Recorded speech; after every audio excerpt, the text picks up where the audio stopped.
All right, looks like we are live. Got a few people in the chat already. Good evening, Dave. Good evening, Troy. We are, hopefully you guys can hear me and see me. So please throw something in the chat. Make sure that, you know, that everybody is seeing. Good. All right. Oh, Fred's here. And Jeff is here. Yeah, we got a bunch, so we're good.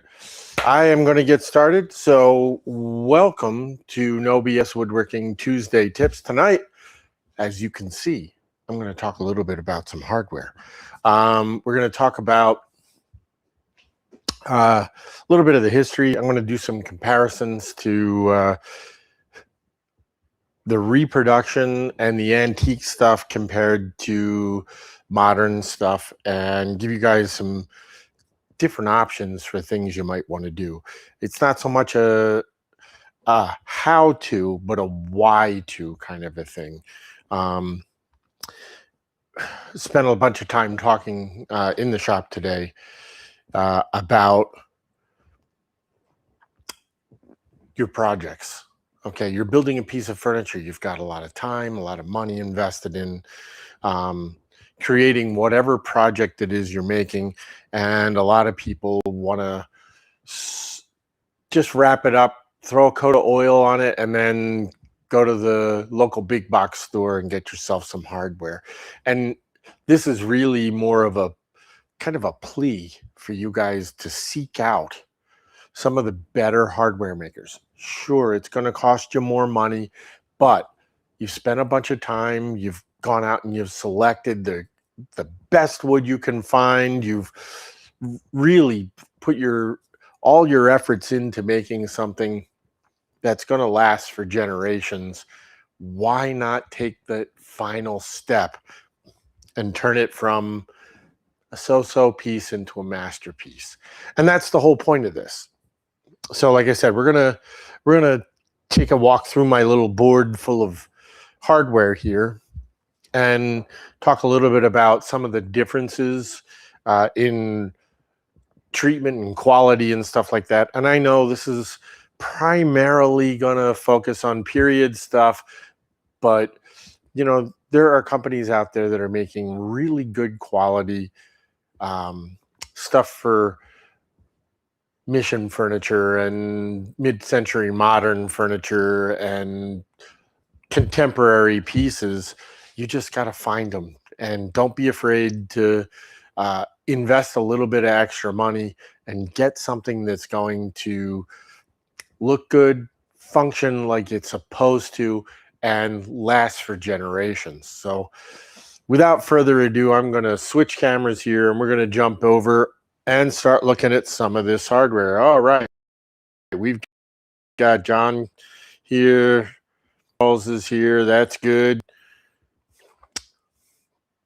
We're doing good. We got you know, most of the normal conspirators this evening. All right, so let's start by talking a little bit about. I'm going to move the camera up a little so that we can actually see.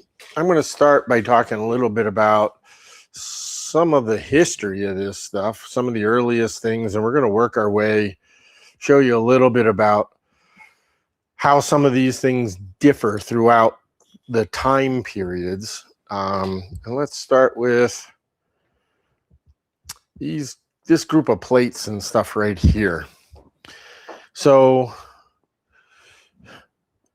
early on in the William and Mary period, that kind of stuff, what you're going to get are these, you're going to see an awful lot of these engraved or chased plates, okay? And you're going to see a lot of these things come through with what are called snipe mounts. So you have on this badge-shaped drop. That was good. I put that whiteboard down there on the bench so that I could have this stuff contrasting against, and then I picked it up and you couldn't see it. Awesome. At least you know that this is live. Right? So I've got this bad shaped pull here with a teardrop handle on it. And I'm sure a lot of you haven't seen this type of mount before. It's called a snipe. And if you look at it, it's basically a long wire cotter pin. So these are brass and this is iron. And the whole deal with these, and you'll find them on plates like what I've got here. Now this one's punched for posts. So later hardware, let's find a round post because that'll work better in that hole. So later posts would have instead of the wire holding this on, you would have this would slip down through, and your pull, the handle, would then mount inside, set inside that the hole that's in the post. And the idea is that post would go through, and you can see this is a cast nut, and that would mount on the inside of the drawer front and hold the brass to the drawer front. But these early ones, these really early ones, had these what are called snipes, and like I said, they look kind of like a cotter pin. And the idea is you drill a hole for each cotter pin. So like this piece would be mounted, would have a pull, handle on it like that, and the cotter pin would slip around the ends of the loop and then go through the hole in the brass. I'm upside down. Didn't turn my camera all the way over. There we go. And as it goes through the drawer front, it is then bent over and brought back in. In fact, I've got an example here. So if I bring this up onto the bench, you can see I've got oops, it's upside down. That's what happens. So this is what was called an owl brass because it's got the little horns and the eyes, kind of looks like an owl. And you can see I have one iron snipe on this side and a brass snipe on that side. So both were used in the period. The brass ones tend to be a little softer than the iron ones. The other problem you've got is when you drive them through the hole in the drawer front, and then what you do is you drill a hole above and below your central hole, your mounting hole, and those wires are driven through, bent over, and then clinched or driven back into the drawer front. And you can see what I did here with the iron ones and the brass ones is exactly what I just described. Okay. And that way, in that way, when you pull on the drawer handle, the loop or the pull, it's permanently mounted on there because you can't pull that snipe back out. As opposed to a post brass, where it just has a single hole, it goes through the drawer front, and then literally you just screw on the nut. Now these are, you guys might be looking at this going, boy, that's an odd shape for a nut. Okay. And we're going to talk a little bit about nuts and more about posts here in a little bit. But the key is on these early brasses, what you're finding is they not only cast brasses in a variety of shapes. Now this one is not a cast one, and we're going to talk about that in a minute. But they also did all this chasing on there. The idea was kind of like adding carving to a piece of furniture. The idea is to create shadow lines, things that would break up the light. The idea here was I could put some decorative designs on there, whether it's some flowers on that badge things, flowers over here, and stuff like that, that as you move around the room, it catches the light and gives it some kind of interest rather than just being flat. Which is kind of strange because the next type of brass you move into, going from William and Mary to Queen Anne, the Queen Anne ones, you'll find some that are chased, but they start to get plainer. There was something else that I wanted to say about these things. The idea, so this is more of a mass-produced version. This was cut on a pantograph machine. This is all done out of sheet brass.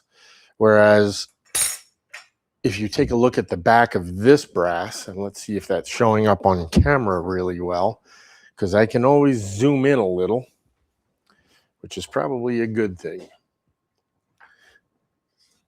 So if I take these two, let's move that out of the way. We'll bring this back and zoom in a little more. What you're going to see is you can see some of the pitting and stuff from the original casting. This, again, and you can see it's not 100% perfectly flat, whereas the sheet brass one is considerably more flat.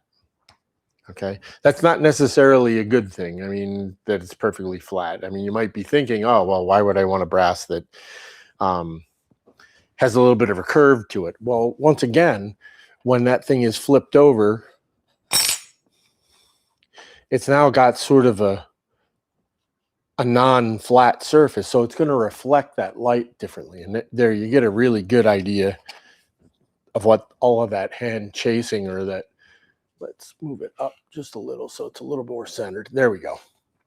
What the hand chasing looks like close up. This was cut out with a pantograph or a CNC machine, and the chasing was all done with the automatic machine. So if I have a choice, I'm headed to the ones that are hand chased, because when you really look at them, this sort of seems very rudimentary and kind of crude compared to the refinement that you're going to get in the cast brass with the hand chasing. And that's the other thing that you'll see is when they're cut out on the pantograph machine, if you look here, you can actually kind of see that this beveling comes up and curves around to this spur, and it's hooks over there again. So hopefully you guys are able to see that. I've got it pretty close up on the, it's a little rounded over. Oh,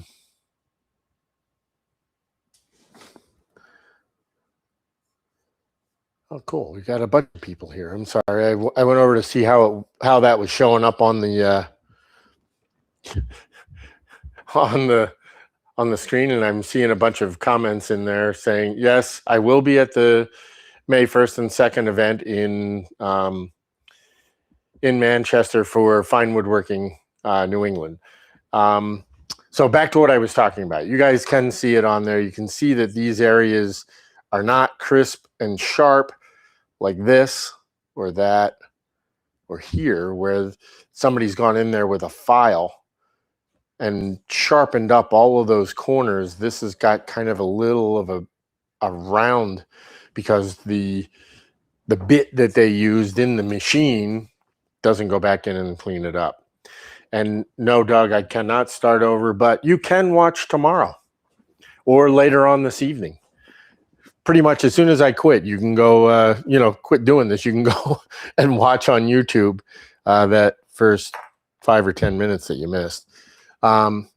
There, and I'll pull that, there's that badge brass, and you can see the hand chasing on there is kind of, again, pretty refined, kind of, nice and bold. All right. So let's take a look at a little bit later period. Most of these are Chippendale. I didn't have a whole lot of Queen Anne ones. So I'm going to back up just a tiny bit. So this is more of a Queen Anne style. This is called a willow pattern, and it is pretty much full on Chippendale, as is the brass above. The two above are sort of transitional between Queen Anne and Chippendale, and it has to do with the shapes and things that you're seeing. I'm going to try and get all four brasses on the screen at once. The bottom one, again, is cut out on a pantograph or a CNC machine. I'm not sure which. This one was done on a pantograph machine for sure, and then they went back in and filed the bevel edge on there so that it's all cleaned up. The main difference between this and the cast ones is smooth back, just like that engraved one over there. Smooth back, flat. I used to take these when I would buy them, and we would sort of wrap them up in newspaper and then take a rubber mallet and sort of give them more of that not flat appearance that you get from the cast ones.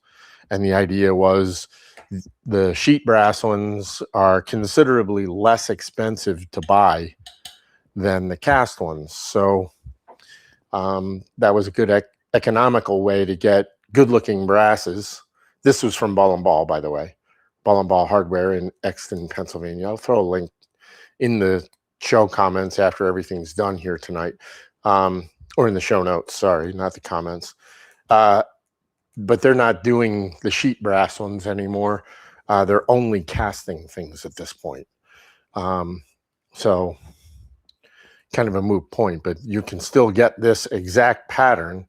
It's just cast instead of cut out out of sheet brass. You used to be able to choose whether you wanted it out of sheet brass or cast. If I take this bottom one and I bring over the chased one and put it on top, you can see it's the exact same pattern. The difference is this one's plain, and that one, the first one that we looked at, has the machine engraved chasing on it. I think these cuts out here might have been done by hand, but this part, the flower and these circles, is certainly done. It's machine done, and you can, like I said, you can see it's kind of rudimentary, but there you can see identical brass, not even any variation in size or shape, and you still have those rounded corners. It kind of looks a little muddy to me, like it's just not as crisp and clean. Sometime I'll be able to pick that up as this pattern here. Just the fact that you can see it's a little asymmetrical because they filed a little more here and there to crisp up those corners. To me, that's the thing. I mean, if I'm hand making a piece of furniture, I kind of want some of those things to be not absolutely machine perfect, because to me, that's the thing that shows that somebody, a real craftsman, worked it with his own hands. Okay. And again, those top two plates are cast. If I flip them over, they're not perfectly smooth on the back. They're not flat. The really cool thing that you will find on a lot of these cast brasses, and particularly when we start to move over into the pierced brasses over here, there's a backside bevel to this. So right here, there's a tiny little bevel. I'll see if I can zoom in and get it on. Oh, that is not in. Zoom in. Is it blurry enough that you can't see? Good. That's all I was looking for, because now I can say anything I want. I'm going to back up just a bit and see if I can't get the camera to focus. Focus, please. There we go. Um, there's a tiny little bit of a back bevel here where somebody went in to remove any burrs or whatever from the casting process, any flash off there. And what it does when you put the brass onto your piece of furniture is it kind of makes it look like it's floating. It makes the brasses look super thin, and they stand out away from the surface, so they kind of look like they're floating, which is always kind of cool. Again, kind of, it was just a, oops, wrong way. All right, let's move over a touch here and talk about some of these pierced Chippendale brasses. And you can see, as the Chippendale period went on, things got more and more rococo. So you start to introduce a lot of this trellis piercing that you're seeing. And I'll show you that one all the way up at the top here in a minute. Because when we talk about rococo, that's it, baby. There's no fooling around there. But you can see we've got some geometric shapes. We've got like some Gothic arches here. And then we start to get into that really interlacing stuff. Again, all of these are cast. If I flip this one over, I'll try and zoom in on it real quick, and you'll see what I was talking about with the, let's go, with that bevel on the back. This is actually cast into the piece, hopefully. Stay, camera. You can actually see a ridge running around here, and the casting was beveled to begin with. So that way, when this brass is sitting on that piece, it almost looks paper thin, and there's a gap. I can actually get the point, this dull pointed pencil underneath between my plywood backer and the edge of my brass. So that's kind of cool that it's somebody took, hey, my camera's rising. Wrong brass. All right, let's go with that. Like I said, I can get that pencil point in there. You can actually see it looks like it's kind of floating on the surface, and then, it's going to have a bail in there that's going to, just sort of lay on top of that. So all of these things have bails with them, D-shaped or C-shaped handles, whatever you want to call it. This brass is quite cool.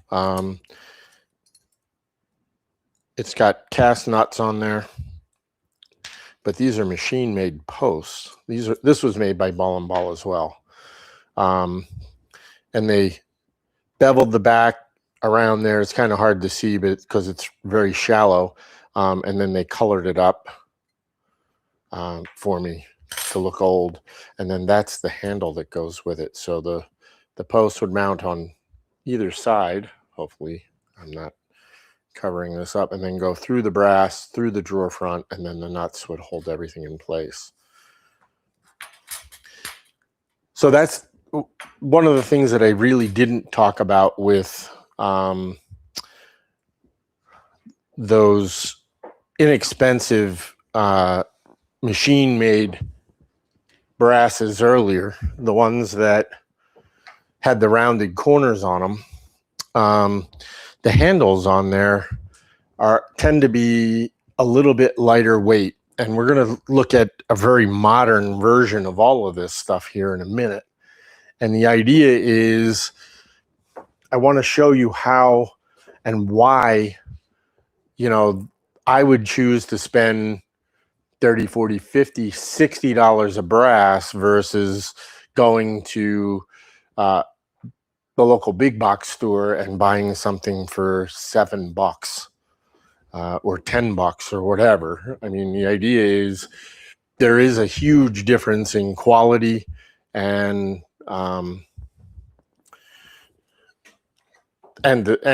refinement on the design. All right, I'm going to move up to that Rococo brass, and we can talk a little bit about posts and nuts real quick.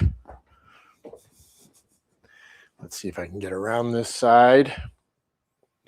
I'm going to take 2 seconds, check the chat, make sure there aren't any all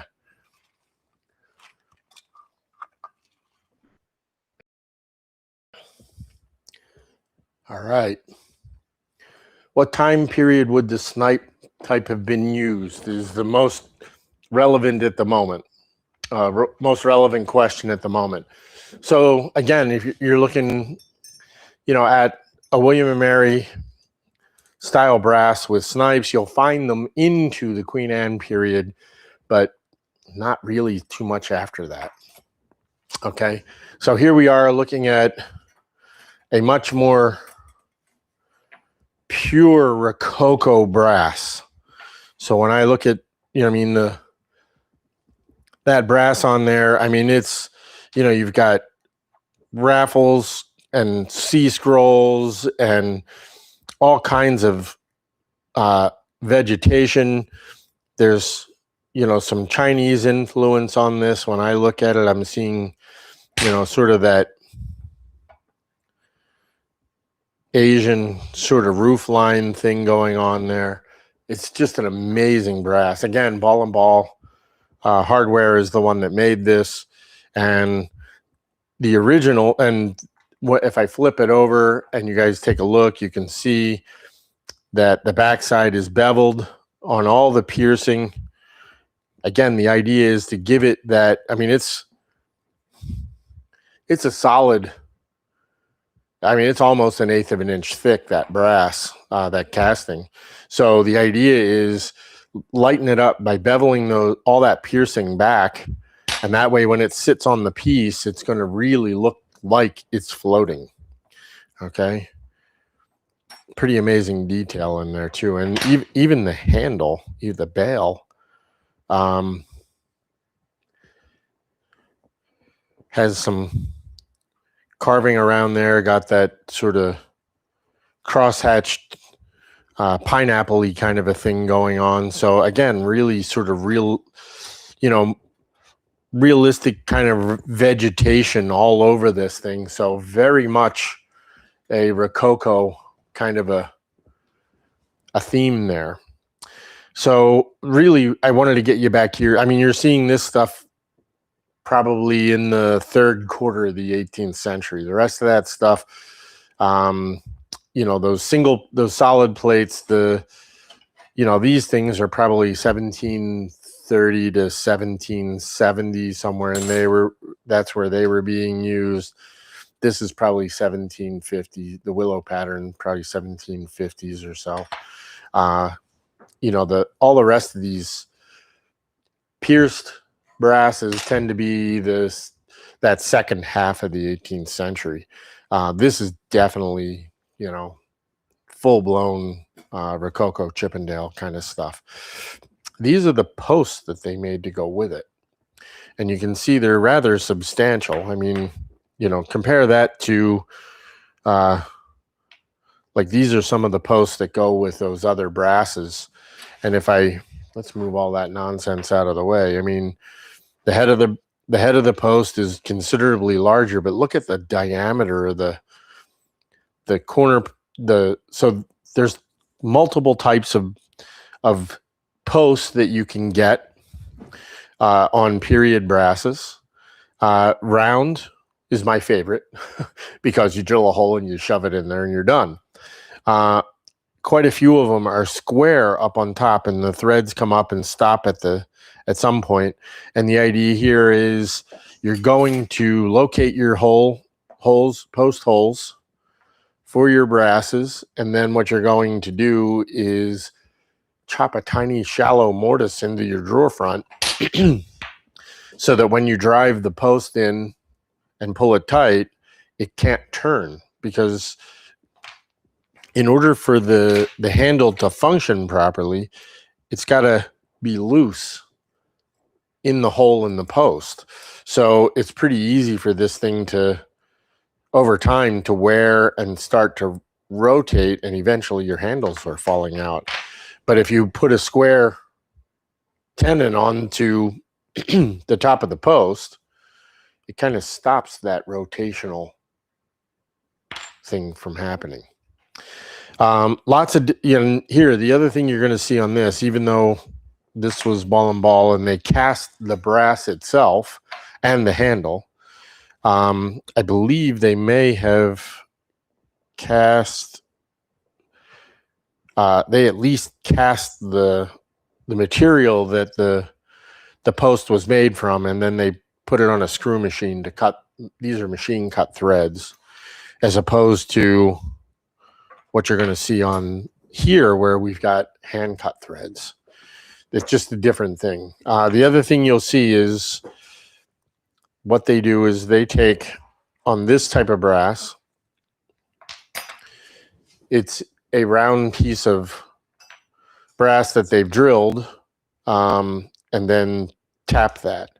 Whereas what you're finding on a lot of the period stuff, from the Queen Anne through the Chippendale period, even late William and Mary stuff through Chippendale, what you're going to find is quite often you find these square or rectangular nuts, because they would just cast long strips of brass and then cut them down into little pieces, drill holes in there, tap them, and then cut them into little pieces.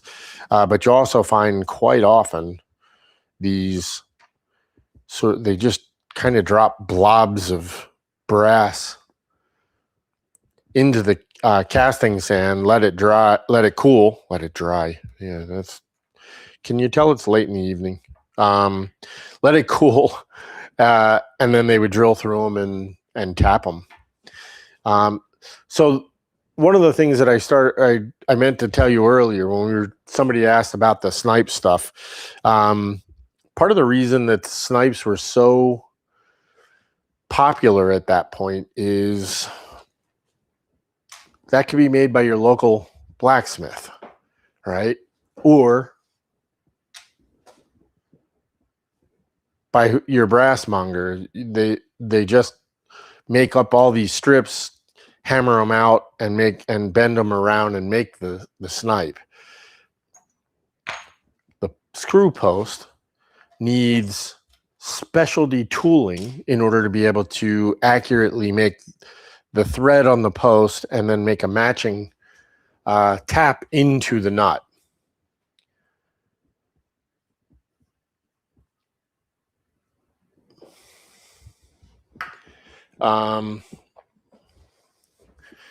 Sorry, got distracted by the chat. Yeah, the chat. One of the comments in the chat is that they're a good way of dating a piece. The big problem you've got is, are they original to the piece? So, okay, so like I said, if I have my choice, I'm going to try and get cast nuts for there,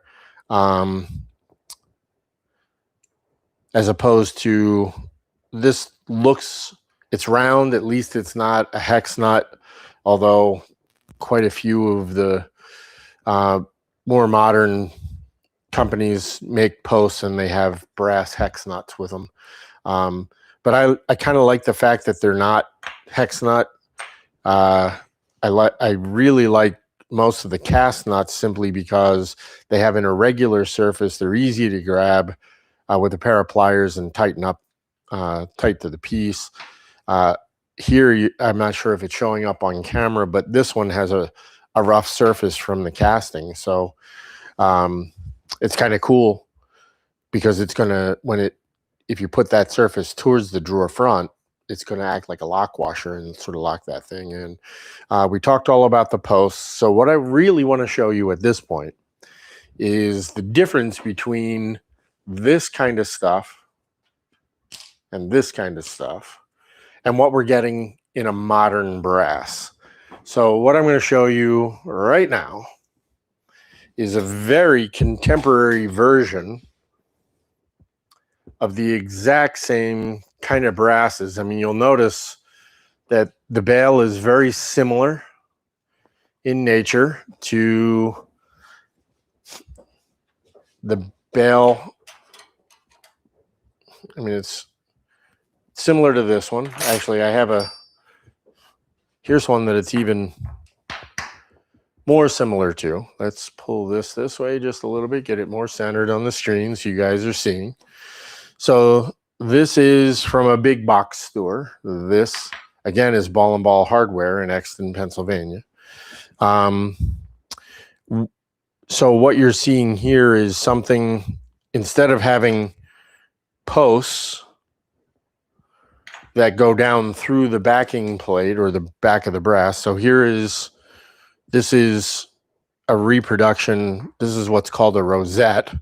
So very Chippendale, right? The round ones are. And this is meant to mimic it. This one's stamped and this one is cast. The Chippendale ones tended to be cast as opposed to the later Federal or Hepplewhite or Sheraton rosettes tend to be stamped. But clearly they're attempting to mimic this period design with these swoops and that little bubble in the middle. And when I look at the bale, I mean, putting aside the size difference, what I see is a lot of things are very exaggerated on this modern. You can buy this brass at a big box store, okay? Or at least you could. When I look at it, this swan's neck comes around, and where this one's very subtle, where it transitions into the end of the handle there, the part that goes in, we'll call it a pintle, that the post pivots on in the post. This one's very exaggerated, and then there's a stark shoulder that creates that pintle. Same thing here. I mean, this area, everything is just, this is much more subtle. It's just more graceful. The overall shape has that same kind of gracefulness to it on this one, that this one just, it's kind of sharp on the curves, kind of flat across the bottom, where this one arcs a little more. To me, it's pretty apparent that this one has an awful lot of hand tool work done to it. This one was cranked out on a CNC machine. The other thing you'll notice is, instead of a post that goes through with a nut that's going to hold this brass to the piece, what we have is a faux post with a socket on the back, and then a panhead machine screw that goes in there and tightens up. Okay. And while this might seem like a much simpler method of attaching this stuff, one of the things that always bugged me about these things is I have to make sure that my drawer front is precisely within the 1/4 inch thickness range in order to get the post to shorten up, or else I have to start clipping the machine screws off. Because if it gets a little thin, there's no way to tighten that thing down. Whereas if I had a 5/8 inch thick drawer front there, my 5/8 is going to fall still in the threaded area, and there's absolutely nothing on this to stop this thing from just continually rotating. The other thing you'll notice is, I mean, that on that post, they drilled the hole all the way through so that the pintle comes all the way through, as opposed to a period style brass where it's captured. I look at that as it's just another place to clog up with dirt and grime and cause the hardware a little bit of trouble. They also cast these goofy little legs on there so that when it's attached, the handle never sits flat against the piece. It's always raised up and away. And the other thing you'll notice is if I flip these over, this still has a bit of a curve to it on this one, whereas this one's pretty much flat. Okay, so I like that curvier one better. Once again, sort of, and the weight of that is, I mean, this is like real brass. This is brass plated something, but it's fairly light in weight.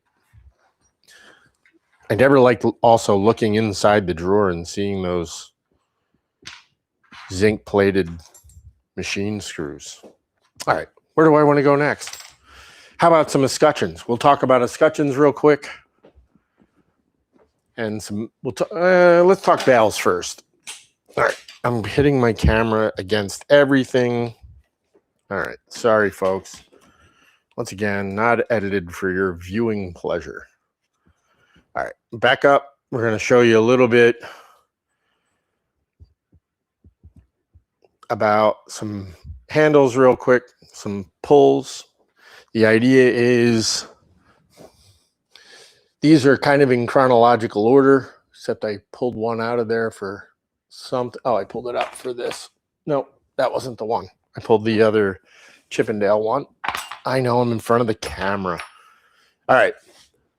So when you see this sort of mid turning, let's move it up, get it on camera. There we go. Much better. So when you see these loops, these handles, with this sort of mid turning ball, that's kind of, well, you're going to find that actually on William and Mary chairs that where you have front stretchers with from here to here. It's a design. It comes up and there's, usually some kind of a turning, and then it goes into and creates that little ball turning in the middle. So early William and Mary stuff, and then you start to move into, I mean, probably this would have been the next, somehow these things got out of order. This would have been that next D loop that we would have seen, which is, it moves from this to sort of this kind of a shape where they don't put in that refinement and create that little ball anymore. They just have a swell. And then this one, yeah, this sort of falls in that same boat. Same with that one. We're starting to move up chronologically. Here the brass is a little flat, but you can still see the swell in there. And then you start to see, this is what we were looking at before. We're starting to see some more of those, more of the Chippendale influence really creating these extra lines and extra. This one's pretty cool because it's got a break here and then a break there. It's not a flowing line. It's broken into a couple of different spots, and it just really sort of to me gives it that very, very Chippendale kind of a look. You're getting a lot of that, once again, a lot of the Asian influence. And then this type of loop is actually for a Hepplewhite oval. So the posts would go through, and you can see that the holes would face out, whereas the holes in the posts face one another. On the Hepplewhite oval, they face away from the brass, away from the center. So again, I mean, you can now see, I mean, think about what's going on in these periods. We move from that Rococo stuff where things are, we bring in all of those piercings and try and do that really light filigree stuff, kind of mimicking what's going on with the carving. And we move into that Hepplewhite period, and we start to get those ovals that you're going to find that harken back to the Greek and Roman Empire. In fact, this is sort of some kind of a leafage going on there, and you'll find that in those same kind of things. Okay. I guess while I'm here, I might as well talk about those oval back plates, since I have it kind of on screen, not on screen, somewhere. Oh, there we are. So that's an oval back plate for a pull, and these are oval rosettes. And the idea, and this one is Chippendale, and you've got that sort of rope carving around the perimeter, and it's a cast brass. And this is a spectacular Hepplewhite oval. It's got just a little cove around the outside and then this little fillet in here to catch some of the light. And it's really kind of cool. And it is stamped, which is what the originals would have been. This is ball and ball as well. This one is not.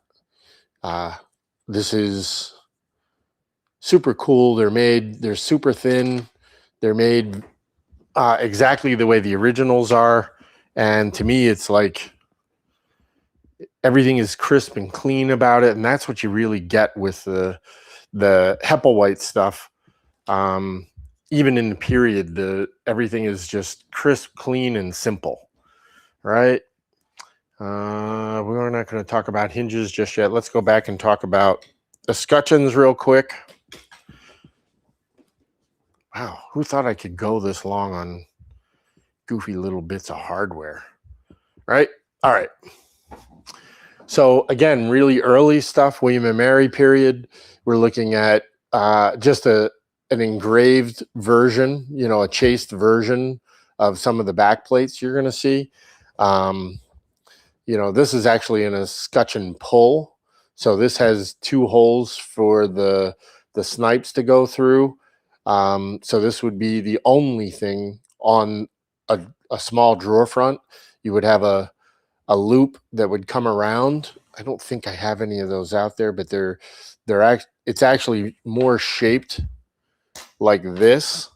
It's much smaller, obviously, but it's got a pintle with a little bulb on the end, so it can't slide out of the snipe, and it wraps around and goes through this one the same way. So it's nothing new under the sun. I mean, this is Hepplewhite, which is, you know, 100 years later than this brass, and they brought back the bail, just changed the shape a little bit to suit the new style of brass. These are called thread escutcheons, which is kind of cool. So where you have these great big plates, we don't need the oval there or the rosette there. But, you know, where you've got these great big plates, and this is kind of a sort of a more of a Rococo Chippendale one. Same thing on this, you know, there's piercing. You've got the keyholes. These plates really are pretty predominant on a piece, where a thread escutcheon, you just cut out the keyhole and then inlay this around the perimeter. They're tapered. So they get thinner on the back side than they are on the front. So this is, you can see this is about a 1/16 of an inch of brass. And if I flip it over, it gets down to about a 32nd on the back side. So it's tapered. So that way, when you trace this or scribe it onto the piece of wood, and then you chop the extra rabbet out around the keyhole, you drive that in, it's going to get a little tighter as it goes in. Real quick, let's talk those knobs in the back there. I also have some earlier knobs over there. I don't know why I didn't group them all together. I guess it's lack of preparation, folks. You get what you pay for. It's a free video. Let's see where I am. I'm going to bring them over so that we can take a look together. So this actually is a period knob. It's made up of two parts. It's a little bit later. It's got that really cool embossing in there. The front half is stamped, kind of like that Hepplewhite oval. And then this back part of the knob is spun, and then the the facing is crimped all the way around the knob, which is kind of cool. If I look at the way that so this is a knockoff of a William & Mary pull. And what you're seeing is a cast brass, kind of looks like a little William & Mary ball foot, which is very, very cool. So you have a brass knob, and quite often, more often than not, what you're going to find is this screw that's attached to it this is a steel insert. So that's a threaded piece of steel that's put in there. This one's a hand cut thread, and it's steel as well. Again, this is a period piece. This is probably almost 100 years later than the William & Mary piece. Here's this is sort of a Queen Anne one, and this one, the coarse thread, that hand cut thread on there, is cut out of a piece of brass. And then here's a Chippendale one where it sort of looks like that mushroom cap, smooth face, again, steel for the screw. If you're out there looking around to buy just some simple knobs to put on something, if you can find somebody that's willing to make them with the steel screws rather than the brass, it's just going to hold up a whole lot better. I mean, this is a lot stronger than that cast brass. And then I've got a very modern one, again, something you can find at a big box store.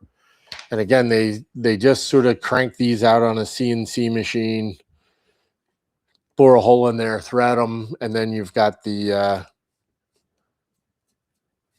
panhead machine screw coming in from behind to hold it on. To me, all of this doesn't scream craftsmanship to me like that one does. I don't, it's just, maybe it's my personal preference, but that's kind of the way I feel.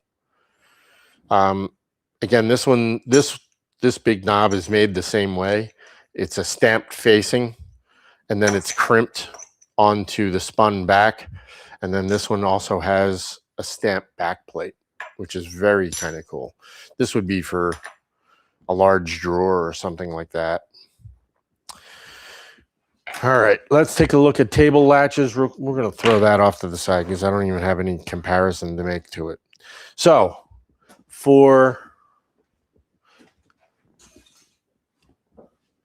let's see, if I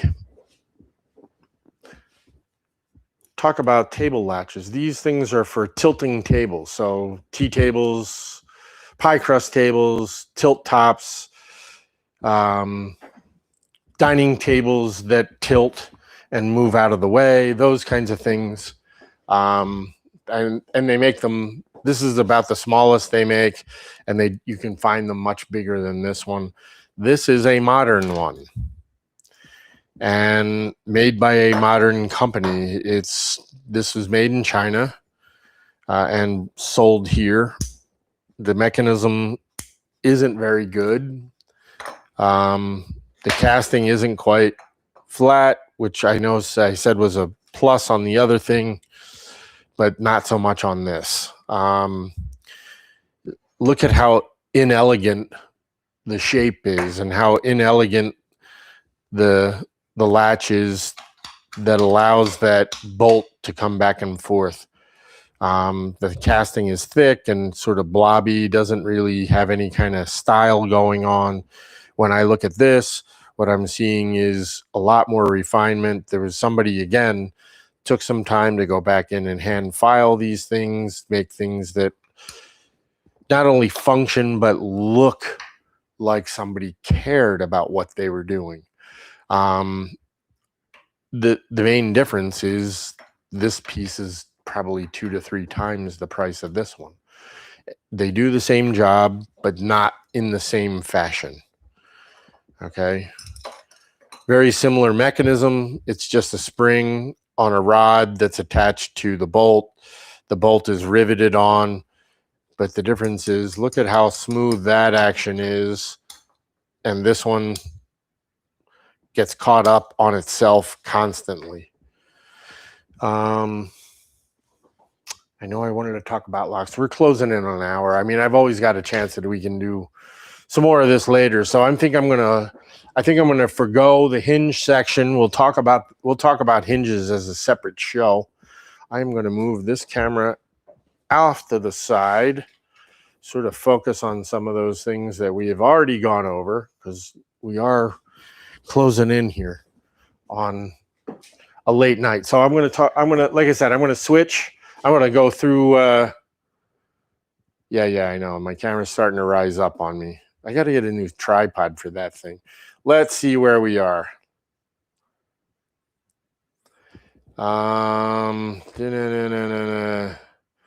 Okay, so the brasses, wait a minute. Somehow I zoomed in on my big camera too. Never use the remote control when the two cameras are sitting in front of one is in front of the other. How's that? A little bit better. At least it is for me. Not for you, because you get to see more of me. All right, so somebody said the brasses were a good way to date the antiques. And again, that's true as long as they are either original or have been replaced with brasses of a similar time period. See what other questions are on there. And honestly, there's a lot of brasses, a lot of pieces of period furniture that the brasses, that's one of the last things that comes through is that remains on there from the original. You know, brasses were getting swapped out early on because styles changed. So why not get some new brass hardware for there, freshen the piece up, that kind of stuff. Particularly if it was like a chest on chest or a high boy, and I give the top of the high boy to my firstborn. I give the bottom of the high boy to my secondborn. That way they each get part of a piece, or they get a piece of furniture. Now somebody's liable to say, hey, I got the top of a high boy. I'm going to throw some feet on there while it's in the shop having some feet made for it. Could you please replace those those really old brasses with some more modern in style things, those kinds of things. Doug wants to know, are there threads on the posts of the optimum cast and not cut? Okay, are the threads on the English brasses they're usually cast in there, and then they go back in and clean them up, because they're not sand casting that stuff over there. The companies that are making a lot of this stuff here, they're not sand casting, they're using lost wax. So they're getting very fine, very accurate reproductions of what they had originally. I don't like the thin nuts that Optimum Brasses sends with theirs. A little nerve-wracking putting on and worry about stripping out without any spares. Well, here's the thing with those really thin cast nuts that you get that are, if you were to put it in there and you strip something, give the nut a little squeeze with a pair of pliers and make it kind of oval instead of round, or squish the rectangle. I know you're not seeing it because the camera's 5 feet away or 6 feet away. But the idea is, if you squeeze that cast nut a little bit, you're going to take that threaded circular hole and make it a little oval, and now it'll thread onto that post a little bit better.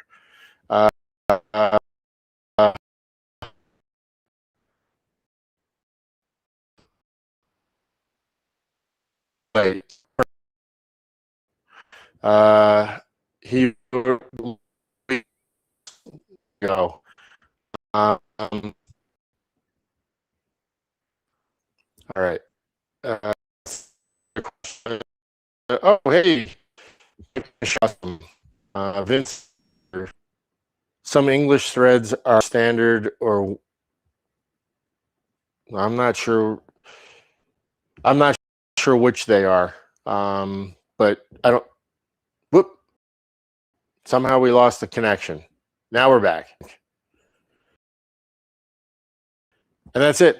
That I don't have any other questions. I didn't get to my. I had a whole sections and unlocks. So what I would like to do, because we're now an hour into this, is we'll revisit that some other time. I wanted to show you some of the hinges. The hinges I got are really kind of cool. A lot like what's going on with the brasses. There's a lot of really different quality things that we can talk about on those. You know, I mean, I tried to get some of that across in the handles and the back plates and stuff like that. Hopefully you can see the difference. Hopefully you don't go out to your local big box store and buy that kind of cheap stuff anymore. Hey, like I said, if you're going to invest the time, all of your time, you're going to buy, like, you're going to go out and buy highly figured wood. You're going to spend a bunch of money making just the best piece you can possibly make. Why stumble on that last step? To me, it's just kind of, it's like, okay, I'm going to run a marathon, and about 50 feet from the finish line, I'm just going to quit, sit down, call it a day. Thanks for coming. So to me, that's the biggest thing that I see when I go out to shows or I go to a club or something like that, and people are showing me the pieces that they've made, and they've invested so much time and effort into it, and they slap a coat of oil on because they don't really want to screw up a finish, and then they put cheap brasses on there because, well, I'm done. Hey, take the time. You've invested in learning how to do some good finishing, or at least finding somebody who can help you do a good finish, and really finish off the piece with some good brasses. It'll make a world of difference. Honestly, this was something that I had a discussion with Glenn Huey on numerous occasions. Why sort of fall short at the very, very end? The brasses sort of enhance the look of everything you've got going on there, if you have the right ones, and they can certainly detract if you put the wrong ones. So thanks for hanging in there. You've made it all the way to the end. So have I. I appreciate you guys every week coming out to watch what I'm sort of droning on about here. Next week, we're going to do some stuff with cabriole legs. I'd like to jump into that for a little bit. And like I said, at some point here in the relatively near future, I will circle back to the hinge and the lock thing. We'll do a whole hinge and lock show. Maybe I will even show you a couple of methods of installing locks. In fact, I have something from years ago that I filmed that might be of interest to a bunch of you. So again, if you've made it this far, thank you, thank you, thank you. If you're watching this post live, please hit that like button, definitely subscribe, ring the bell, because you're not going to want to miss any of this. If you haven't, head over to the website, sign up for the email list. You will get a notification of what's going on, and I will see everyone next week. Thanks for coming.